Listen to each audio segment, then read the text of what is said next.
तो जय हिंद सबको। आज मैं पुणे जी से आई अंडर ऑफिसर आबिदा आफरीन के साथ हूँ। तो पहले तो मैं जय हिंद बोलना चाहती हूँ आबिदा आफरीन। तो आप अपना माउंटेनियरिंग एक्सपीरियंस आप कैसे शेयर करेंगे, आप थोड़ा बताइए प्लीज़। जय Hind everyone, thank you so much ma'am. तो मेरी जो जर्नी थी वो बहुत ही चैलेंजिंग थी मैम। जैसे माउंट एवरेस्ट बहुत आसान, इतनी आसान माउंटेन तो है नहीं, दुनिया का सबसे वर्ल्ड का हाईएस्ट माउंटेन है। तो चैलेंजेस आई बहुत, पर जो हमारा टीम था, हमारी जो पूरी टीम मेंबर थे सारे, उन्होंने बहुत हेल्प की। वो हमेशा हर रास्ते पे हमें मोटिवेट करते थे।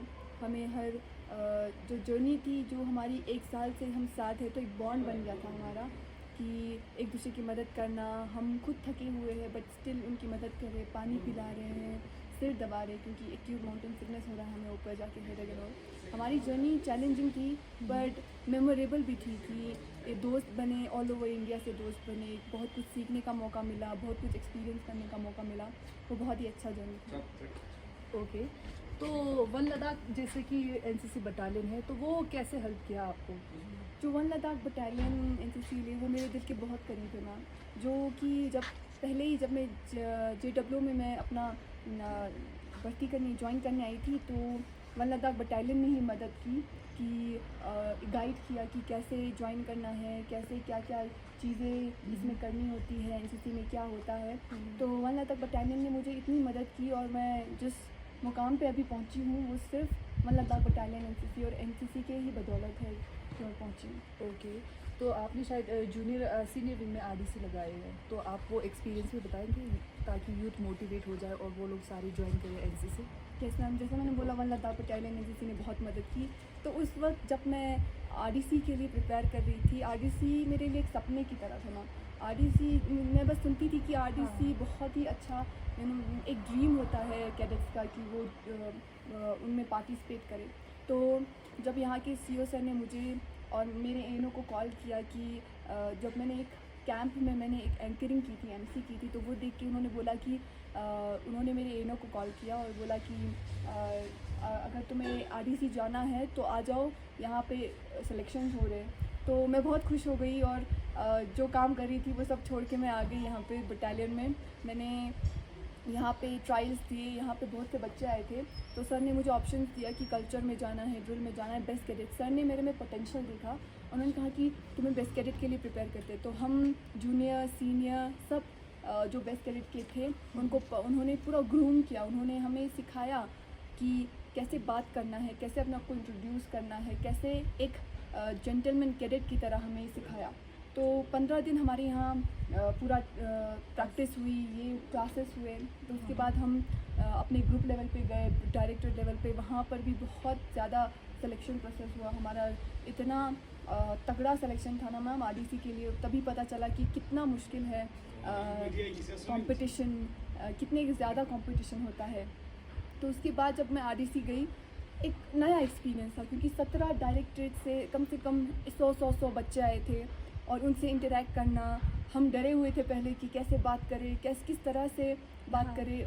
आरडीसी के लोगों ने ही आरडीसी की वजह से ही मेरा ये कॉन्फिडेंस बूस्ट हुआ, क्योंकि मुझे वहाँ पे ऑल ओवर इंडिया से लोगों को कैडेट से बात करने का मौका मिला, उनसे एक्सपीरियंस शेयर करने का मौका मिला, और वहाँ पे इतनी सारी डिग्निटरीज से मिलने का मौका मिला कि मुझे लगता था कि अब मैं किसी बड़े से बात करूँ तो मुझे डर नहीं लग रहा। अब मैं उनसे बात कर सकती हूँ, अब मैं उनसे इंटरैक्ट कर सकती हूँ। तो वो कॉन्फिडेंस मिला मुझे आरडीसी से, और आरडीसी की बदौलत मुझे रैंक अप हो गई एंड मुझे डीजी कमेंडेशन भी मिला।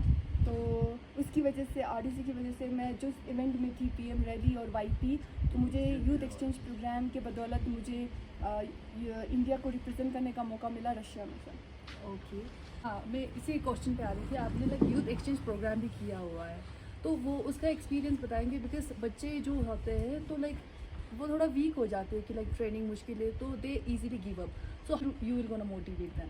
तो मैं आपने बोला कि बहुत मुश्किल है, यस मैम, बहुत ज़्यादा मुश्किल है। जब मैं भी गिव अप करने के बस at the worst of give up पे ही थी मैं, बस क्योंकि मुझे लग रहा था कि बहुत मुश्किल है। मुझे जम्मू कश्मीर के बच्चों से भी कम्पीट करने में भी डर लग रहा था कि वो इतने फ्लुएंट बोलते हैं, इंग्लिश इतनी अच्छी बोलती है, नॉलेज इतना ज़्यादा है, तो मैं उनके सामने कमज़ोर पड़ जाती थी। और मैंने बोला भी था कि मैं गिव अप करना चाहूँगी, मैं वापस जाना चाहूँगी। पर जब कोई आपको मोटिवेट करता है, जैसे वन लद्दाख बटालियन के मुझे सारे स्टाफ ने बहुत ज़्यादा मदद की। उन्होंने बोला कि तुम कर सकती हो, तुम में बहुत पोटेंशियल है, तो कोई पोटेंशियल दिख रहा है, देख रहा है मेरे अंदर, तो मैं उनको लेट डाउन नहीं करना चाहती थी कि मैं वो अगर मेरे में पोटेंशियल देख सकते हैं तो मैं उनको पोटेंशियल दिखाऊंगी कि मैं कैपेबल हूँ, मैं कर सकती हूँ, मैं आपको करके दिखाऊंगी। एंड जब मैं वहाँ पहुँची, कॉम्पिटिशन्स हो रहे थे, ज़्यादातर firing, drill, written test and वो इंटरव्यू होता था मैम, एंड और ग्रुप डिस्कशन। मैं सबसे ज़्यादा ग्रुप डिस्कशन में ही डरती थी क्योंकि सारे कैडेट्स हैं जम्मू कश्मीर के और मैं लद्दाख की, और मैं बोल नहीं पा रही हूँ। तो मुझे सर ने गाइड किया, हमारे सीईओ ने, कि तुम नॉलेज पे ज़्यादा ध्यान दो, पढ़ाई पे, तो जितना नॉलेज ज़्यादा होगा तुम उतना अच्छे तरीके से बोल पाओगे। तो मैं क्योंकि कल्चर वाले रात के 1 बजे तक प्रैक्टिस करते थे, मैं रात के 1 बजे तक पढ़ती थी। सर मुझे पूरे हॉट टॉपिक्स जितने भी ग्रुप डिस्कशन के लिए वो सारे मुझे भेजते थे, मैं उन पर पूरा रिसर्च करती थी, ये करती थी। तो पहले तो मैं ऐसे ही लेज़ी थी, कुछ करती नहीं थी। अब उसके बाद मुझे पता चला कि हार्डवर्क कितना ज़रूरी है। अगर आप हार्डवर्क नहीं करोगे कुछ नहीं मिलेगा। तो वाईपी मेरे लिए एक ऐसा कैंप था जो कि एक टर्निंग पॉइंट था मेरे लाइफ में, कि जो चीज़ मैंने सोची नहीं थी कि मुझसे हो पाएगा वो मुझसे हो गया। एंड वो कॉन्फिडेंट आ गया मेरे अंदर कि अगर मैं ये चीज़ें पार कर सकती हूँ तो आगे जितनी भी प्रॉब्लम्स आए मैं पार कर पाऊँगी। ओके, तो आप थोड़ा अपना रशिया का एक्सपीरियंस बताओगे कि कैसा था वहाँ पे? 10 डेज़ का कैंप था शायद आपका ना? Yes ma'am. तो वहाँ का जो एक्सपीरियंस था रशिया का, तो मैंने तो कभी सोचा नहीं था कि लद्दाख के छोटे से गांव से निकाल के मैं इंडिया के किसी भी स्टेट में पहुँच पाऊँगी। पर अब मैं रशिया पहुँच गई एनसीसी के बदौलत। एंड रशिया तो मेरा एक सपना था कि मैं कैसे पहुँच गई रशिया। एंड इतनी खुशी कि सारे ऑल ओवर इंडिया से बच्चे आए सेलेक्ट होके, तो दोस्त बने बहुत अच्छे। एंड रशिया ऐसा था कि वहाँ के लोग बहुत हम्बल थे, बहुत ज़्यादा हॉस्पिटैलिटी उनकी बहुत अच्छी थी। हमेशा वो पूछते थे कि कुछ है, कोई चाहिए, कुछ प्रॉब्लम है, और हर वक्त हमें साइट सीइंग पे लेके जाते थे, कुछ विज़िट्स करवाते थे। और उनकी जो आर्मी थी हमसे इंटरैक्ट करते थे। उनके डिफेंस सेक्रेटरी ने उन्होंने हमसे एक ग्रुप डिस्कशन किया कि रशिया और इंडिया के बारे में, फ्रेंडली रिलेशनशिप क्या है एंड ऑल। तो मुझे वो बहुत ही एजुकेटिव लगा कि मैं जान रही हूँ फ्रेंडली रिलेशनशिप के बारे में। और मैं बोलूँ कि बहुत मज़ा आया। एनसीसी में हम घूमे, हमने मस्ती की, हमने सीखा भी। तो मैं बोलूँगी कि कैडेट्स को कि वाईपी आरडीसी भी करो एक बार, और वाईपी भी अगर आप सेलेक्ट होते हो, अगर आप उसके लिए ऑप्ट करते हो, तो it's a best camp. Okay, तो लास्ट में मैं यही क्वेश्चन पूछना चाहती हूँ कि आप लाइक आने वाले यूथ को कैसे मोटिवेट करोगे, और एनसीसी में जो इनरोल्ड है तो वो उन कैडेट को क्या मैसेज पास करना चाहते हो? जो आगे की यूथ है, मैं उनको ये बोलना चाहूँगी कि आगे बढ़ो, आगे पीछे मत हटो। कि आप, ऐसा नहीं है कि आप नहीं कर पाओगे, आप कर पाओगे। अगर आप अपने आप पे भरोसा करोगे, अपने आप में कॉन्फिडेंट रखोगे, तो आप कर पाओगे। अगर आप अपने आप से कॉन्फिडेंट लॉस कर लोगे और गिव अप कर लोगे तो नहीं होगा। आप अपने से गिव अप करोगे तो कैसे कर पाओगे? तो अपने आप पे भरोसा रखो। एंड जो इनरोल्ड है वो ज़्यादा से ज़्यादा इंटरेस्ट लो, इनिशिएटिव लो एनसीसी में कुछ करने की। और जितने भी कैंप्स आ रहे हैं उसमें वॉलंटियर करो।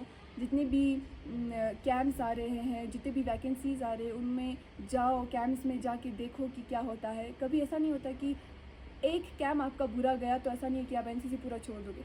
मैं भी बहुत से कैंप्स छोटे एटीसी सीएटीसी कर करके तभी मैं आरडीसी पहुंच पाई। तो अगर आप कैंप्स लगातार करते रहोगे अच्छे, तो आपको वो डिसिप्लिन आपका बिल्ड हो ही जाएगा। एंड आपको फिर फर्दर नेशनल कैंप्स करने का मौका मिलेगा, एंड इंटरेस्ट आपका बढ़ जाएगा। सो मैं ये बोलना चाहूँगी कि ज़्यादा इंटरेस्ट शो करो, एंड लेज़ी मत बनो, और जितना भी हो सके एनसीसी में अपना योगदान दो। ओके, तो लास्ट एक मैसेज बच्चों के लिए, specially for one Ladakh battalion. मैं ये बोलना चाहूँगी कि वन लद्दाख बटालियन थोड़ा मुझे लगता है कि कॉन्फिडेंस में लो है, Yes, so yes, you can बहुत। बूस्ट। जो वन लद्दाख बटालियन है, मैं खुद एक कैडेट हूँ, मेरे में भी कॉन्फिडेंस नहीं था ऑब्वियसली। बट ये जो आपको वन लद्दाख बटालियन ऐसे बूस्ट करता है ना, कि आपको ग्रूम करता है, और उनको पता है कि लद्दाखी कैडेट्स शाय है, कॉन्फिडेंट नहीं है उनमें, तो उनको पहले से ही पता है, तो वो पहले से ही ग्रूम करते हैं कि उनको आगे बढ़ाने की कोशिश करते हैं, उनको हर कैंप में कुछ ना कुछ टास्क देते हैं कि वो उनसे उनका स्टेज फियर जाए, एंजाइटी उनका कम हो और कॉन्फिडेंट लेवल हाई हो। तो मैं यही कहना चाहूँगी कि वल्लभ दाग बटालियन के कैडेट्स को कि अपना कॉन्फिडेंट कम मत रखो, अपना कॉन्फिडेंट हाई रखो। मैंने बहुत टैलेंट देखा है उनमें। जब भी कोई कैंप होता है, जब भी आरडीसी के लिए सिलेक्शंस होते हैं, तो मुझे लगता है कि हमारे कैडेट्स ज़्यादा ही टैलेंटेड होते हैं as compared to other cadets. तो इसी के साथ हमारा पॉडकास्ट यहीं पे ख़त्म होते हैं। तो थैंक यू, जय हिंद। जय हिंद।